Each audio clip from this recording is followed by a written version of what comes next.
First of all, I want to start out with this, and I'd like to thank the media for this. In investigations that are complex, sometimes it's hard because you want information, and if I could get you that information as soon as I could, I would. In some incidents, unfortunately, you cannot.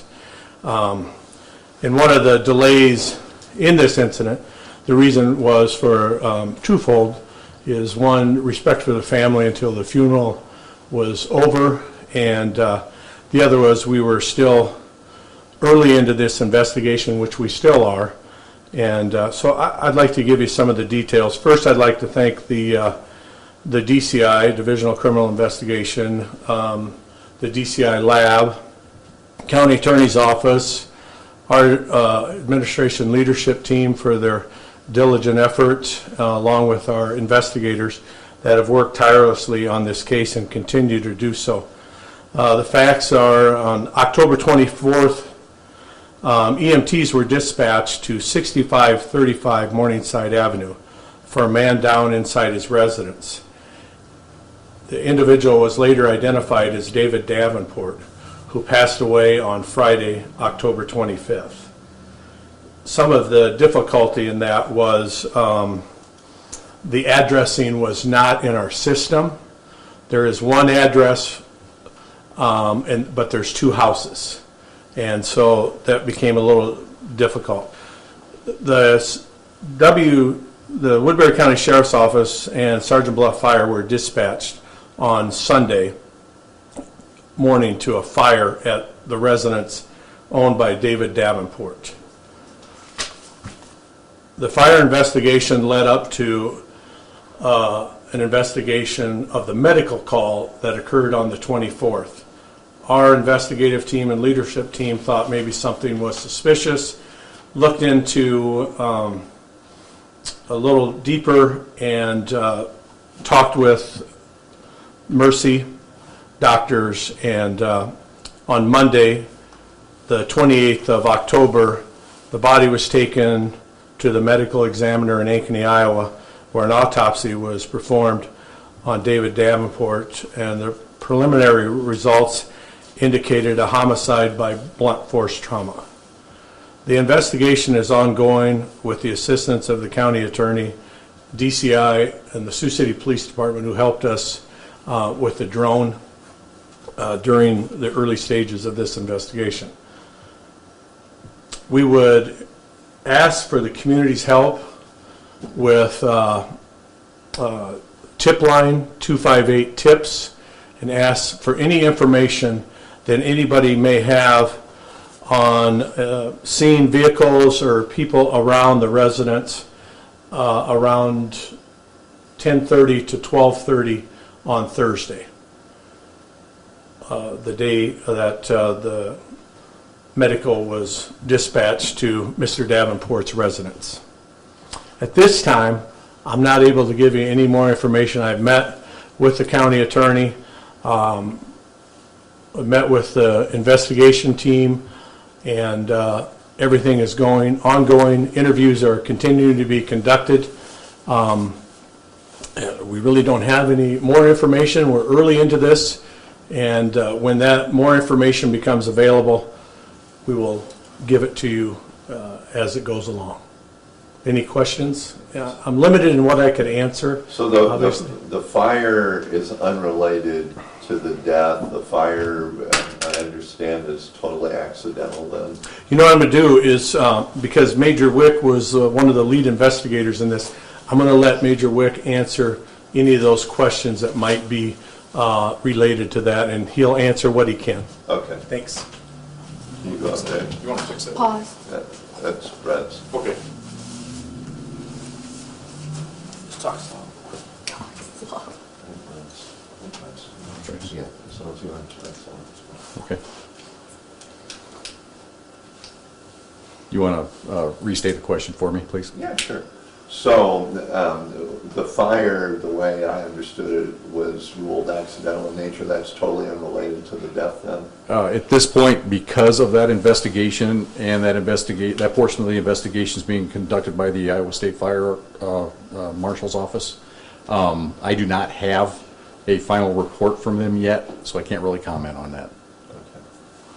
And then with the autopsy as blunt force trauma, can you say, like, can you say where the trauma was? Like, was it a skull fracture? Was it to the chest? Because of the sensitivity of the investigation, I can't divulge that right now. Do we know the age of him? Dave, I believe, was 66 years old. Yeah. Do you guys know where the fire was at in the house? Like living room, attic? Because of the sensitivity of the investigation, I can't divulge that information yet. The report has not been completed by the State Fire Marshal's Office. Has anyone come forward yet with video, or have you talked to the neighbors around there? We are working on that. Yeah, I can't confirm whether or not we have any yet, but that is one thing that we are working on. Why is this being treated so sensitive? We tend to do this is because we like to make sure that we cross all of our T's, dot all of our I's, and if we divulge any information that could jeopardize our investigation, then it wouldn't be a good thing for us. So, Are any family members being in question? I can't talk about that either.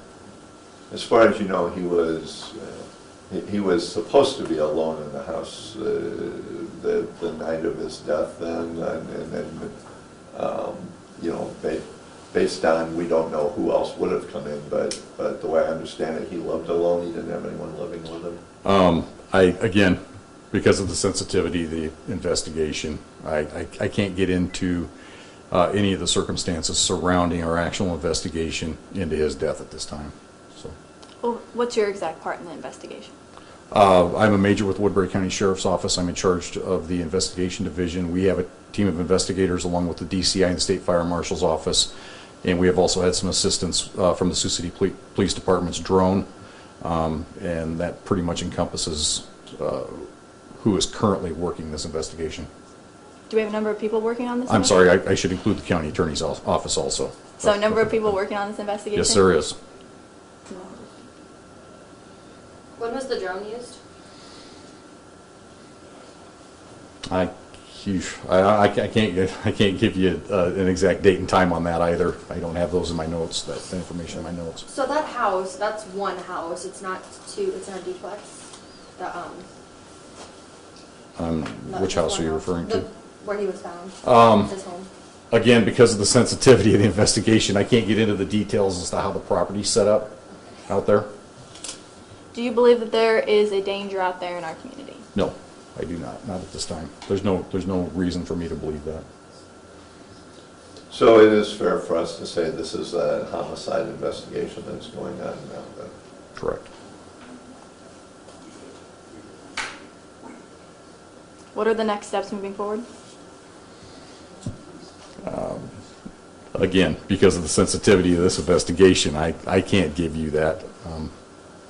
We will be diligent. We will work our way through this thing. And obviously, we'll be very, very thorough.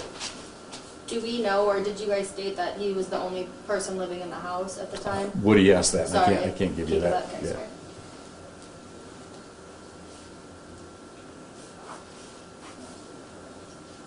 So no one is under arrest at this time? No. Are you bringing anyone in for questioning?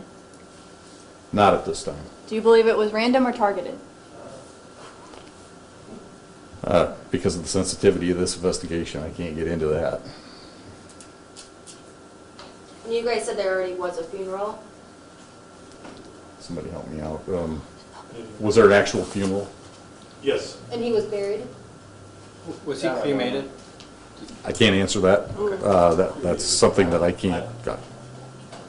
Since he was, if he was buried or if he was cremated, would that affect the investigation, or did you guys get everything as far as an autopsy? Again, because of the sensitivity of this, I can't get into the steps that we're taking. and how the investigation has been conducted to this point and how it'll move forward.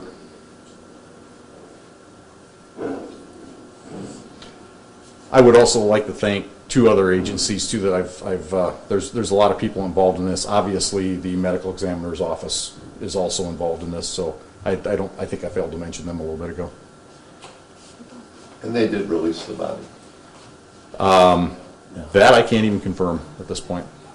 Release of the body from the ME's office, I can't confirm that. We don't know.